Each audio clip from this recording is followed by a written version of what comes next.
ఎప్పుడైనా సరే చికెన్ మాత్రం చాలా నీట్గా కడుక్కోవాలి. అంటే 1-3 సార్లు మాత్రం పక్కా కడుక్కోవాలి, లేదంటే దుర్వాసన వచ్చేస్తుంది. ఎంత మంచిగా వండినా కూడా దుర్వాసన వచ్చేస్తుంది కూర. శుభ్రంగా పిసికి ఉప్పు వేసుకొని కడుక్కోవాలండి. ఉప్పు పసుపు వేసుకొని మంచిగా కడుక్కోవాలి, లేదంటే దుర్వాసన వచ్చేస్తుంది. మీరు చాలా చోట్ల తినే ఉంటారు, ఒక్కొక్క చోట ఒక్కొక్క డిఫరెంట్ స్మెల్ వస్తుంది కూర. ఎందుకో తెలుసా? చికెన్ వల్ల, అంటే శుభ్రం కడగకపోవటం వల్ల.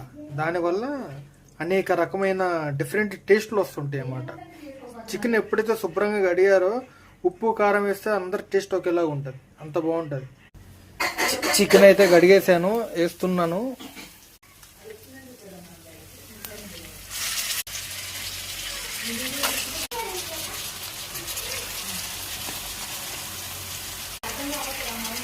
తర్వాత మంచిగా ఇలా కలుపుకొని బాయిల్ చేసుకోవాలి.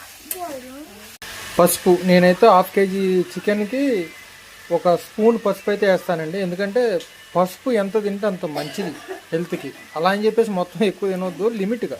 ఈ గ్యాప్లో 1 చిప్పు స్టఫ్ అయిపోయింది.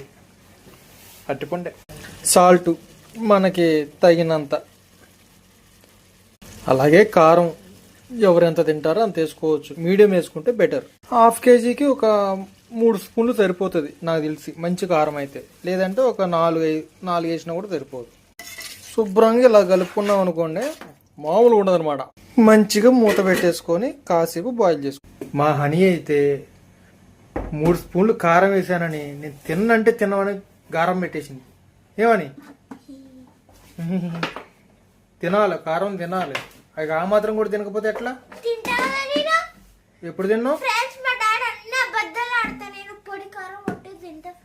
అవునా?